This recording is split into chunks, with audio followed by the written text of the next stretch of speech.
Այսօր մենք ուսումնասիրենք միջնադարյան զրահների հետում թաքնված բարդ ճարտարագիտությունը ասպետին պատերազմի համար հագցնելու բարդ ծիսակարգը։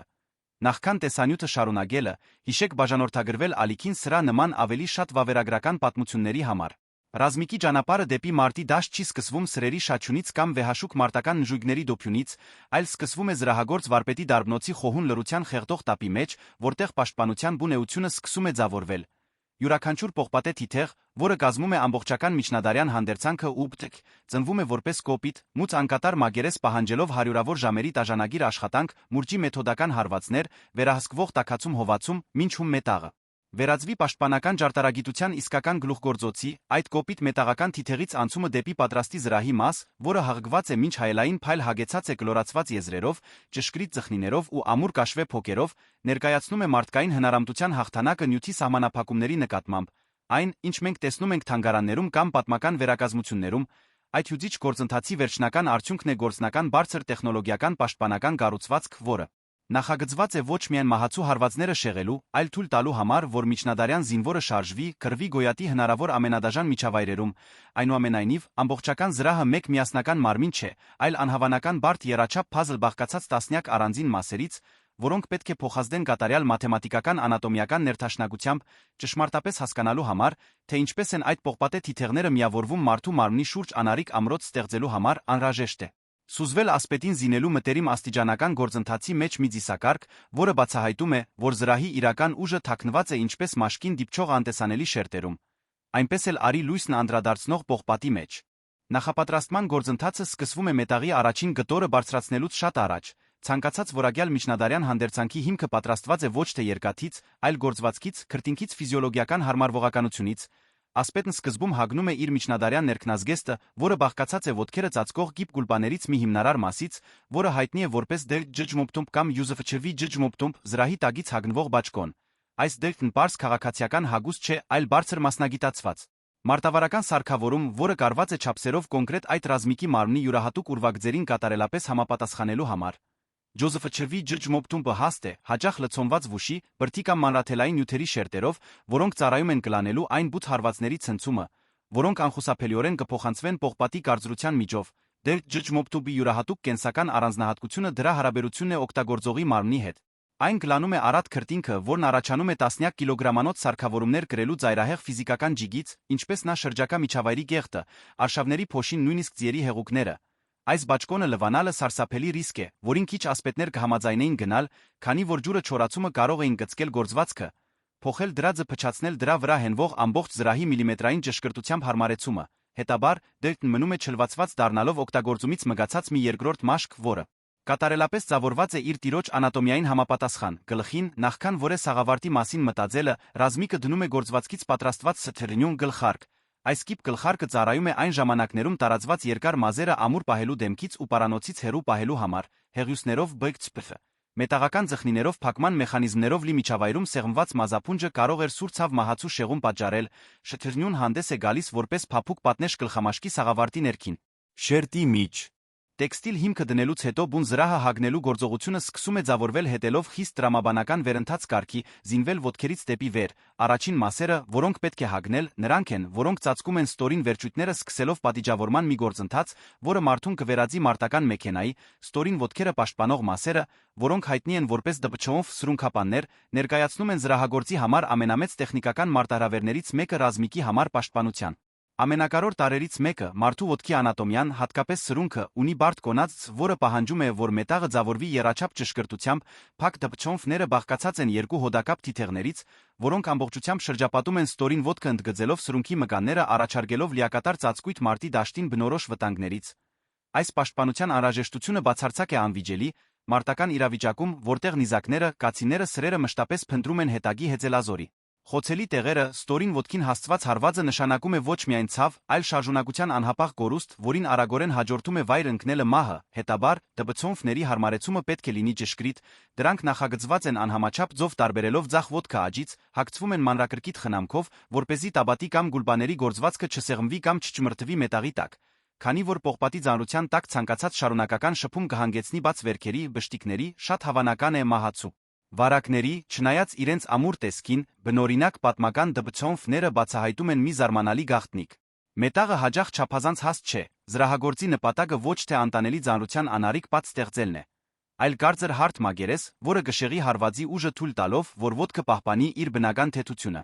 Քանի որ պաշտպանական զրահը բարձրանում է մարմնով վեր, մենք հանդիպում ենք շթութ վչվների, ազդրապանակներ, որոնք նախատեսված են ազդրերը պաշտպանելու համար, արմտյան զրահների բառապաշարը խորապես գրում է ֆրանսիական իտալական ավանդույթների ազդեցությունը, այլ լեզուների կողմից հաճախ որդեգրված բառերը գրում են համաեվրոպական նորարարությունների այդ դարաշրջանի ժառանգությունը, շթութ վչվները պարզ մետաղական գլաններ չեն, այլ մանրամասն անատոմիական կառուցվածքներ, որոնք ունեն դիզայներական հատուկ նորամուծություններ, ինչպիսիք են BFB ջիջնոմբունջին կամ TCHB ջիջնոմբունջին կանգնեցնող կատար։ Ազդրի վերին մասում կրված մետաղական այս փոքրիկ ելուստը գործնական մարտի մահացու դիտարկման փայլուն վկայությունն է։ Երբ նիզակի հարվածը դիպչում է շփութվուչի հարթ հաղկված մագերեսին, ֆիզիկան թելադրում է, որ զենքի ծայրը գծկտի սահել թիթեղի վրայով փնտրելով նվազագույն դիմադրության ճանապարհը, առանց կանգնեցնող կատարի։ Այդ վերընթաց սահքը հարվածի գործանարար ուժը կուղեր ուղիղ դեպի ասպետի աճուկը որովայնի ստորին հատվածը այն տարածքները, որտեղ զրահը մասնատված է շարժումը թույլ տալու համար, որտեղ ազդրային զարկերակները վտանգավոր կերպով բաց են, կատարը կասեցնում է այդ մահացու սահքը կլանելով հարվածը բռնելով զենքի ծայրը, նախքան այն կհասցնի աղետալի վնաս։ Ստորին մասերի միջ փոխկապակցվածությունն ապահովում է ամրացման հնարամիտ համակարգի միջոցով, որտեղ շթութվուչն համընկնում է դպչուի հետ միացնելով երկու պաշտպանական կառույցները ստեղծելով պաշտպանության անընդհատ գիծ, որը հետում է ծնկի ջկուն շարժմանը, որն իր հերթին պաշտպանված է հոդակապ։ Զբուն ով ծնկապանակ։ Թիթեղավոր զրահի ծանրությունը պահելու իրական գաղտնիքը թաքնված ամրացումների մեջ է, ոտքերի հանդերձանքը կախարդական կերպով չի պահվում։ Այն ամբողջությամբ կախված է դեր ջջմոպտուբից, որը ռազմիկը հագնում է ամեն ինչի տակից, հենց պատրաստության այս վճռորոշ պահին է ասպետն սկսում զգալ պատերազմի զգողական ծանրությունը իր մարմնի վրա, ոտքի հանդերձանքը կախվում է հատուկ քուղերով, որոնք կոչվում են նտտաոնֆ ծայրեր, որոնք կարված են անմիջապես դեր ջջմոպտուբի վրա, ազդրերը, ծնկները, սրունքները ծածկող պողպատի ամբողջ ծանրությունը այդ գործվածքի քուղերի միջով փոխանցվում է բաճկոնի ուսերին իրանին բաշխելով բերը հավասարաչափ տեղային հոգնածությունից։ Խուսափելու համար այս քուղերը սովորական թելեր չեն։ Դրանք ներկայացնում են զրահի երակները, պատրաստված չափազանց ամուր նյութերից առատորեն պատված մեղրամոմով նտտավունֆները նախատեսված են դիմակայելու ծայրահեղ լարվածությանը։ Մոմը քուղերին տալիս է կուպչուն գոպիտ հյուսվածք ապահովելով, որ հանգույցը, մեկ անգամ կապվելուց հետո, ամուր գողվի իր վրա թույլ չտալով, որ այն քանդվի ձյու վազքի մշտական թրթրումից կամ մերձամարտի վայրակ հարվածներից, եթե մարտի խառնաշփոթի ժամանակ թշնամու սայրը գտնի թիթեղների միջ եղած տարածությունը կտրի այդ մոմապատ քուղերը արդյունքը ակնթարթային է աղետալի։ Ոտքի ծանր հանդերձանքը վայր կընկնի, թիթեղները գսահեն գողպելով ծնկների հոդերը ասպետի երբեմնի սահուն շարժունակությունը վերածելով կատվածահար անող մետաղական բանտի, հատկանշական է, որ հեծելազորի համար նախատեսված շթութ վչվները ամբողջությամբ չեն շրջապատում ազդրը։ Դրանք ծածկում են ոտքի արջի արտաքին մասը թողնելով ներքին երեսը, որը հենվում է ձյու թամբին, զուրկ մեծ կարծր մետաղական թիթեղներից, սա ապահովում է, որ ասպետը կարողանա զգալ նժույգը, ոտքերով ճշգրիտ հրահանգներ տալ թույլ չտալ, որ պողպատը խանգարի հեծելասարքին։ Այս նուրբ տարբերությունը անմիջապես զատում է բացառապես հետագի համար նախատեսված զրահները հեծյալ ազնվականության համար կռված զրահներից։ Զրահները հետաբար ժամանակակից իմաստով ստանդարտացված արտադրանք չէին, այլ ծայրահեղ արժեքավոր բարիքներ, որոնք խորապես արտացոլում էին միջնադարյան աշխարհի սոցիալական կառուցվածքը, տնտեսությունը, հիերարխիան, բարձր կարգավիճակի հանդերձանքը, որը կրված էր ազնվականի կամ հարուստ ռազմիկի համար, անփոփոխ կերպով պատրաստվում էր պատվերով, յուրաքանչյուր գորություն, յուրաքանչյուր անկյուն, պողպատի յուրաքանչյուր միլիմետր չափաբերված էր իր օգտագործողի մարմնին կատարելապես համապատասխանելու համար առավելագույնի։ Հասցնելով պաշտպանության արդյունավետությունը, ի հակադրություն դրան, գոյություն ունեին զինամթերքի զրահներ, օպտոնջբիֆ ջջթերթերթ, զանգվածային արտադրության մասեր հարթարման ավելի ցածր չափանիշներով, որոնք բաժանվում էին շարքային զորքերին կամ բակաս հարուստ զինվորներին, կարգավիճակը գոյատումը ձեռք-ձեռքի տված էին քայլում Եվրոպայի մարտի դաշտերում։ Ճոխ զարդարված զրահ գրելը արույր է դետալներով ոսկեզոծ եզրերով, թշնամուն երկակի ուղերձ էր հղում։ Մի կողմից այն հայտարարում էր ահեղ մահացու մարտիկի մասին, մյուս կողմից այդ մարդուն նշում էր որպես ֆինանսական չափազանց բարձր արժեք ունեցող թիրախ։ Միջնադարյան պատերազմի անողոք տնտեսության մեջ բարձրաստիճան հակառակորդի մահը հաճախ պակաս շահավետ էր, քան նրա գերեվարումը։ Փայլուն զրահը ազդարարում էր, որ այդ պողպատի տակ բաբախում է մի ընտանիքի արյուն, որն ի վիճակի է վճարել առասպելական փրկագին սպանելու փորձը վերածելով գերուն անվնաս պահելու կենթանի վերցնելու շատ ավելի զգույշ ջանքի։ Ոտքերն ապահովելուց հետո զինման ուշադրությունը տեղափոխվում է մարմնի կենտրոնական գոտի, որտեղ պաշտպանական համակարգերը սկսում են համընկնել բարդ շերտերով ծածկելու կառուցվածքային խոցելի կետերը։ Հենց այստեղ է, որ մենք ներկայացնում ենք քոզուն ջջ սթվի ջջ թուդցուն օղազրահե փեշ, Մետաղական օղակների գործվածքը պատերազմի պատմության մեջ պաշտպանության ամենահին ժամանակի կողմից փորձարկված մեթոդներից մեկը, չլքվեց պողպատե մեծ թիթեղների ի հայտ գալով։ Ընդհակառակը, այն խելացիորեն հարմարեցվեց լրացնելու այն գարոր դատարկությունները, որտեղ պահանջվում էր առավելագույն ճկունություն, օղազրահե փեշը ամրացվում է գոտկատեղին կախվում ներք պաշտպանելով աջուկի շրջանը, կոնքի հոդերը ազդրերի միջ եղած տարածությունը։ Բայց օղազրահի գործառույթը դուրս է մարդկային միսը պաշտպանելուց։ Այն ծառայում է որպես պաշտպանության հիմնական գիծ հենց զրահի փխրուն բաղադրիչների համար, օղազրահե փեշը իջնում է հենց այդ միացման վայրերի վրա ստեղծելով կտրվածքների նկատմամբ դիմացկուն ցանց, որը շրջապատում է կախման հանգույցները զրահապատելով էական կապերը թշնամու սրերից։ Պաշտպանական շերտերի այս սկզբունքը գործում է տանիքի կղմինդրների դասավորության նման, որտեղ յուրաքանչյուր տար համընկնում պաշտպանում է ստորին շերտի ամրացման մեխանիզմները ստեղծելով անընդհատ պատնեշ, որտեղ մի նյութի խոցելիությունը փոխհատուցվում է մյուսի ուժեղ կողմերով։ Քանի որ գործընթացը հասնում է մարմնի վերին մասերին, սարքավորումների բարդությունը աճում է երկրաչափական պրոգրեսիայով նշելով այն պահը, երբ ռազմիկի ինքնուրույնությունն ավարտվում է։ Մարմնի ստորին կեսը զինելը դեռ կարող է իրագործելի խնդիր լինել մեկ մարդու համար։ Բայց Իրանի բազուկների պաշտպանությունը հագնելը անխուսափելիորեն պահանջում է երրորդ անձանց օգնությունը։ ՉՖՏ զինագիրը մի էական, բարձր պատրաստված չափազանց վստահելի կերպար ստանձնում էր վճռորոշ պատասխանատվությունը ապահովելու, որ զրահը հարմարեցվի փակվի անթերի կերպով, ջարմանդը փակելիս թույլ տված սխալը կարող էր հանգեցնել ասպետի մահվան զինյակրին դարձնելով իր տիրոջ կյանքի լուր պահապանը։ Իրանը զրահապատելու գործընթացը սկսվում է նչյուվբյուդի լանջապանակ տեղադրմամբ կենտրոնական մասը, որը պաշտպանում է սիրտը թոքերը, տարածված սխալ է կարծել, թե լանջապանակը իջնում է մինչ գոտկատեղի գիծը ծածկելով ամբողջ որովայնը։ Իրականում պատմականորեն ճշգրիտ լանջապանակը նախատեսված է պաշտպանելու կրծքավանդակը վերին գողերը ավարտվելով կրծոսկրից մի փոքր ներք, երկարության այս սահմանափակումը դիզայներական թերություն չէ, այլ խիստ մեխանիկական անհրաժեշտություն թույլ տալու համար, որ ռազմիկը կրանա գոտկատեղից պահպանի մարտում կենսական ճկունությունը։ Հետի մասը կամ չֆնիջյումբը ունի նրբագեղ ուրվագծեր, որոնք հետում են մարդու ողնաշարի գորությանը պաշտպանելով մեջքը հարձակումներից մոլորված նետերից, այս փայլուն պողպատի տակ ասպետը։ Հաճախ կօգտագործեր օղազրահի լրացուցիչ կտորներ ծածկելու թատագերը այլ շարժական բացվածքները, Իրանի զրահը հենվում է ուսերին իր ահռելի ծանրությունը ավելացնելով ջուզեֆչևի ջջմոպտուպին պահանջելով, որ օգտագործողի մարմինը հարմարվողի նոր ծանրության կենտրոնին։ Լանջապանակից անմիջապես ներք միանում է Իրանի ստորին թիթեղը, որը հայտնի է որպես նդուցոմբ, որը համընկնում է բուն ստորին լանջապանագի հետ, նտուցոմբը բարձրանում է գոտկատեղի գծից հագնում լանջապանագի վրա ապահովելով, որ ցանկացած նիզակ, որը գդիպչի որովայնի ստորին հատվածին գսահի դեպի վեր, անխուսափելիորեն հետ մղվի թիթեղների նվազող համընկնման շնորհիվ։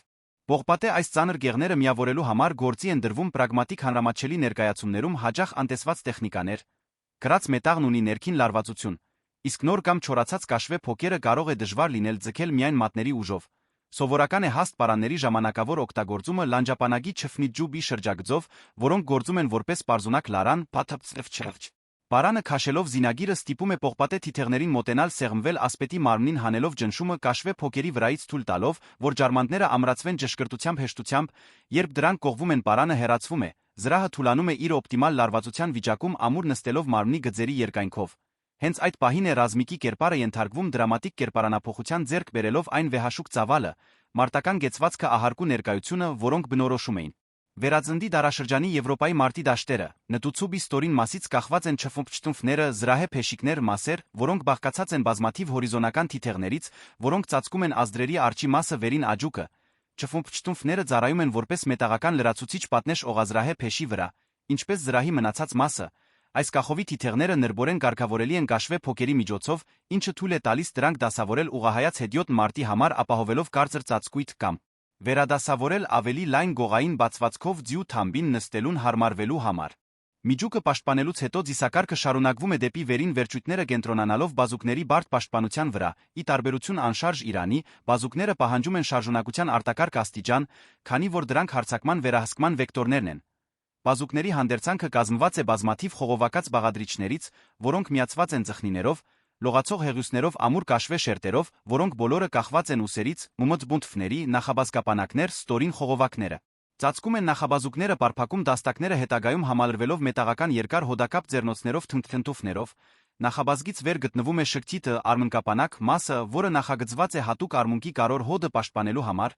մինչդեռ բջբզբուն պաշտպանում է բազգոսկրը մինչ ուսը, արմունկը, հատկապես ծալքի ներքին մասը, որտեղ գտնվում են կենսական գարոր խոշոր արյունատար անոթները ջլերի բարդ բացահայտված խմբերը, ներկայացնում է պոտենցիալ մահացու թերություն, եթե մնա առանց պատշաճ։ Պաշտպանության այս ռիսկը մեղմելու համար շղթը ունի թիթեղավոր լայնացումներ լայն թեր, որոնք մասնագիորեն շրջապատում են բազկի ներսի մասը ապահովելով, որ շեղակի հարվածը կասեցվի նախքան փափուկ մսին հասնելը։ Հենց այստեղ է, որ զրահի կատարյալ համաչափությունը լքվում է հանուն առավելագույն ֆունկցիոնալության բացահայտելով հեծյալ մարտի մարտավարության հիպերմասնագիտացումը։ Թշնամու վրա հարձակվող ասպետի մարմինը երկու ձեռքով նույնական շարժումներ չի կատարում, ձախ բազուկին հանձնարարված է պահել ծանր մարտական նժույգի սանձերը կառավարելով կենթանու հետագիծը, մինչդեռ այն մնում է անշարժ, պաշտպանական մշտապես բաց հեծելազորային գրոհի ժամանակ մոտեցող հակառակորդի կողմին։ Ի հակադրություն դրան, աջ բազուկը կարիք ունի տարածության գործողությունների լայնության ծանր նիզակը, երկար սուրը կամ մարտական մուրճը գործադրելու համար, այդ պատճառով զրահը հաճախ արտացոլում է այս գործառնական երկվությունը դիզայնի զգալի անհամաչափության միջոցով, ձախ արմունկի պաշտպանությունը զանգվածային է ունենալով զգալիորեն ավելի մեծ ավելի շրջափակող շղթით, քան աճը, քանի որ դրա հիմնական գործառույթը հարվածների գոպիտ էներգիան ընդունելն ու շեղելն է մրցախաղերի ջշֆբյուֆ կամ թշնամու մարտական գծերի բախման ժամանակ, աջ արմունկն ունի շատ ավելի փոքր թե ավելի սեղմ ուրվագծեր։ Եթե աջ պաշտպանությունը չափազանց լայն լիներ, այն կբախվեր նիզակներին, երբ դրանք հետ քաշվեին մարտական դիրքի շղթ, կաշկանդելով ռազմիկի հարձակողական շարժումը։ Այս պրագմատիկ օպտիմալացումը տարածվում է նա մեծ չֆնիջյուբջֆների վրա ուսերի այն ահեղ ծածկույթների, որոնք տեսողականորեն սահմանում են լիովին զրահապատ ասպետի սարսափազդու լայնությունը։ Չֆնիջյուբը ոչ միայն պաշտպանում է ուսի հոդը, այլ ընդլայնում է իր ծածկույթի տարածքը լանջապանագի վերին մասի, կողային բազկի մեջքի զգալի հատվածի վրա։ Պատրաստված համընկնող թիթեղներից, որոնք սահում են միմյանց վրայով կախված բազկի բարձրացումից, այն գործում է որպես բարդ լրացուցիչ վերին զրահ։ Ձախ չֆնիջյուբը ամփոփող կերպով ավելի մեծ է, հաճախ ամրացված լրացուցիչ շերտերով անողոք կերպով պաշտպանելու մարմնի այն կողմը, որը բախվում է հակառակորդին զրահապատելով սրտի կողմը։ Ի հակադրություն դրան, աջ մասը խորը կտրվածք ունի թատակի մոտակայքում պաշտպանության գիտակցված զոհաբերություն հանուն մահացու առավելության։ Հարմարավետորեն տեղավորել նիզակի բունը բազկի տակ հենելով ձողը աջ զրահի անշարժ հենագի վրա։ Նիզակի հենման այս կերիկը թույլ է տալիս զենքի երկարացկված հիմքին գողպվել լանջապանագին դբուննոն գոչվող օղակի միջոցով ապահովելով, որ մարդու նժույգի զրահի համակցված գրոհի ամբողջ վիթխարի զանգվածը,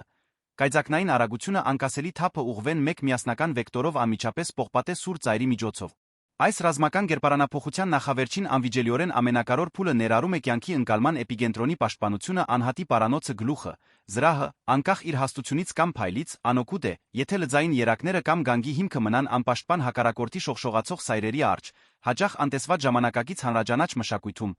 կինոյում հեռուստասերիալներում դերասանների դեմքն ու հույզերը ցույց տալու դրամատիկ անհրաժեշտության պատճառով դիմային մասերը կոնցբումֆները։ Գզակապանակներ, ամբողջական սաղավարտները գոյատման անսակարգելի գործիքներ են, ողջամիտ զինվորը գնախնդրեր գրել միայն սաղավարտ ի հաշիվ ամբողջ մնացած զրահի,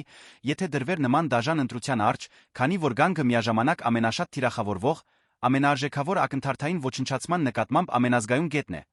Պարանոցի պաշտպանությունը ներառում է դթբջյուֆներ, վզապանակներ, մետաղական մեծ կոնցբումֆներ, որոնք նախագծված են պարանոցը կատարելապես ընդգրկելու բարձրանալու համար ծածկելով ձնոտը ատամները։ Դեմքի ստորին կեսը ամբողջությամբ թաքցնելով մարդկային խոցելությունը հղկված պողպատե անշարժ ժպիտի տակ, տեղադրելով սաղավարտը, ինչպիսին է 15-րդ դարի եվրոպական խորհրդանշական քչտինչյուն, որը ներթաշնագորեն տարածվում է ծոծրագի վրա,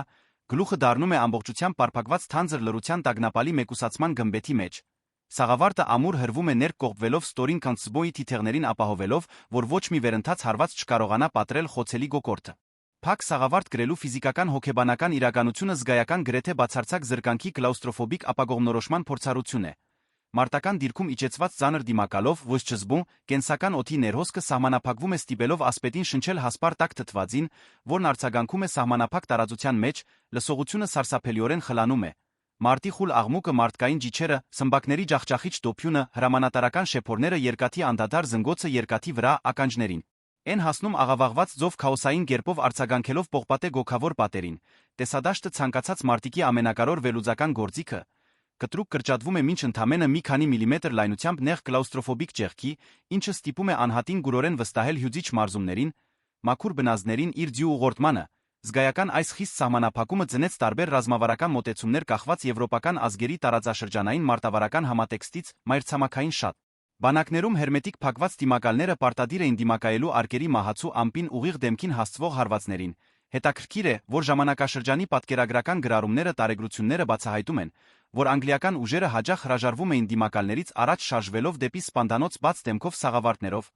Իրական շարժարիթը հաճախ գիտակցված հետախուզման գերագույն մարտավարական առավելություններ։ Մարտի սպառնալից թերը տեսնելու, թարմ օդը ագահորեն շնչելու մարտավարական հրամանները հստակ լսելու բյուրեղյա կարողությունը զգալիորեն գերազանցում էր մերկ դեմքին դիպչող անհաջող նետի մոտալուտ վախը։ Դա վարպետորեն հաշվարկված հուսահատ խաղադրույք էր մետաղական տուփի բացարձակ պաշտպանական անվտանգությունը փոխանագել մարտի դաշտի անխափան վերահսկողության մահացու ուժի հետ։ Եթե դուք ձեզ տեղափոխված զգացիք 15-րդ դարի մարտի դաշտեր ցանկանում եք շարունակել բացահայտել ռազմական պատմության գաղտնիքները, հիշեք բաժանորդագրվել ալիքին, թողնել ձեր հավանումը որպես մեր նախագծին աջակցող իսկական վահան, մեկնաբանել, թե գոյատման մահվան այս հետաքրքրաշարժ հանդերձանքի որ մասն ամենաշատը գրավեց ձեր միտքը։